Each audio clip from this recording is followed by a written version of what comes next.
Voilà, alors on est rendu l'Évangile de Jean, chapitre 6, versets 1 à 15. Après cela, donc, après son séjour à Jérusalem, avec la guérison du paralytique, comme on a vu, et puis son discours aussi aux, aux Juifs, comme quoi il reçoit témoignage de son père, travaille avec son père, on a vu cela. Alors, après cela, Jésus fit un assez long voyage quand même vers le nord du pays d'Israël. Jésus s'en alla de l'autre côté de la mer de Galilée, ou mer de Tibériade. Ça portait les deux noms, à cause, un d'une ville qui est à côté, ou l'autre à cause, de, de la Galilée, la région qui s'appelle la Galilée. Si on l'appelle la mer, des fois des lacs, le lac de Tibériade aussi, c'est parce qu'elle est un petit peu salée. C'est ça. Une, euh, donc, allez voir une carte là, pour vous y retrouver. Alors, Jésus est au nord complètement du lac de Galilée, ou de la mer de Galilée. Une grande foule le suivait, comme ça arrive souvent, parce qu'elle voyait les miracles. Donc, ça explique pourquoi. C'est sûr qu'on comprend ça nous-mêmes. Si les gens suivent les cirques ambulants, on peut s'imaginer, si on voit quelqu'un faire des miracles, ressusciter des morts et tout cela, puis qu'en plus, on a des gens malades, c'est sûr que c'est très attirant. Alors, et qu'il opérait sur les malades.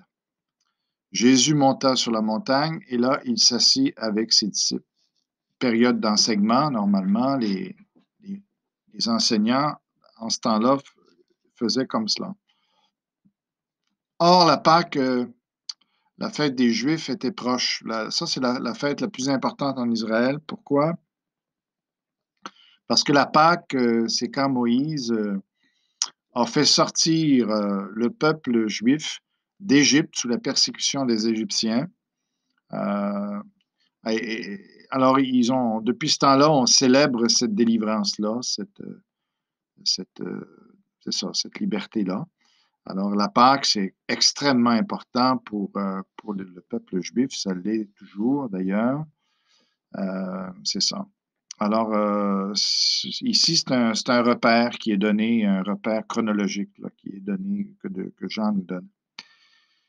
Verset 5, ayant levé les yeux et voyant qu'une grande foule venait à lui, Jésus dit à Philippe, où achèterons-nous des pains pour que ces gens aient à manger? Alors, on va voir plus loin qu'ils étaient 5000 hommes. Ça ne comprend pas les femmes et les enfants. Donc, on voit cette foule-là qui approche peut-être de, je ne sais pas moi, 7-8 000 personnes, ou plus, on ne sait pas. Donc, toute une colle ici que Jésus pose à Philippe.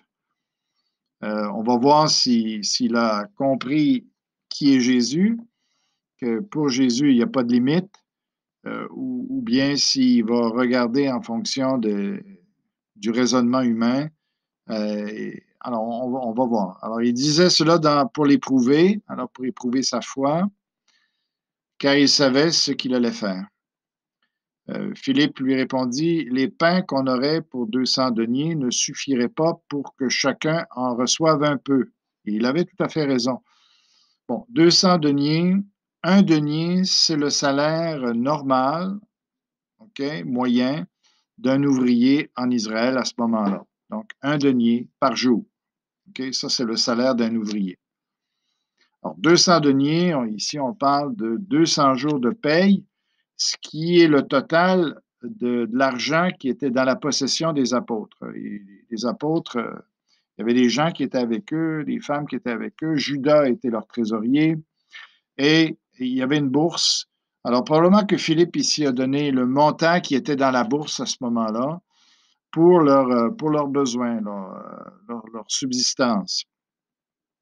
Alors, ils ont regardé dans la bourse, puis Ils ont compté combien il y avait, ils ont dit, mais juste avec ça, c'est pas assez.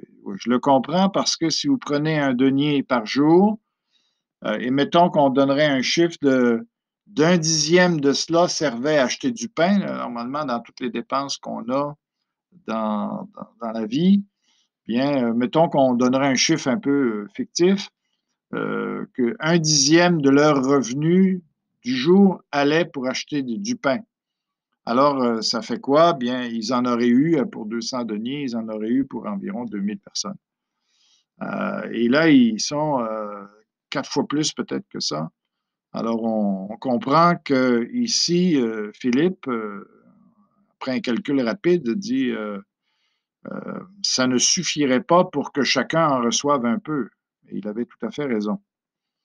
Un de ses disciples, André, frère de Simon-Pierre, on connaît Simon-Pierre, l'apôtre Pierre, lui dit, il y a ici un jeune garçon qui a 5 pains d'orge et 2 poissons. Probablement un petit garçon un futé, là, qui faisait des affaires. Alors, puis qui vendait, il a vu la foule, pas bête, le petit garçon, probablement. Et puis là, il a ramassé il a acheté des trucs et puis là, il les revendait peut-être au prix fort aux gens qui avaient faim. Alors, euh, et qu'est-ce que cela pour tant de gens? C'est vrai, il aurait été aussi bien de se taire parce que c'était complètement insignifiant. Mais Jésus dit, faites-les asseoir. Il y avait dans ce lieu beaucoup d'herbes. Pourquoi mentionner ça? C'est qu'il n'aurait probablement pas fait asseoir les gens dans la poussière. Alors, ils s'assirent donc au nombre d'environ 100 000 hommes, juste les hommes, 100 000 hommes, d'environ. Alors, ça fait du monde à nourrir. Jésus prit les pains, rendit grâce, ce qu'il faut faire d'ailleurs quand on mange, et les distribua à ceux qui étaient assis. Il leur donna de même des poissons autant qu'ils en voulurent. Donc, quand Jésus a rendu grâce, a remercié Dieu pour la nourriture, en même temps, il offrait ces pains-là pour que Dieu puisse les multiplier. Et finalement, c'est ce qui est arrivé. Donc, les petites ressources qu'on peut avoir, si on les met devant Dieu, eh bien, ça peut aller très loin. Lorsqu'ils furent rassasiés, il dit à ses disciples, ramassez les morceaux qui restent, afin que rien ne se perde. Bon, souci de ne pas gaspiller. C'est pas parce que Jésus peut faire des miracles qu'on peut gaspiller les choses.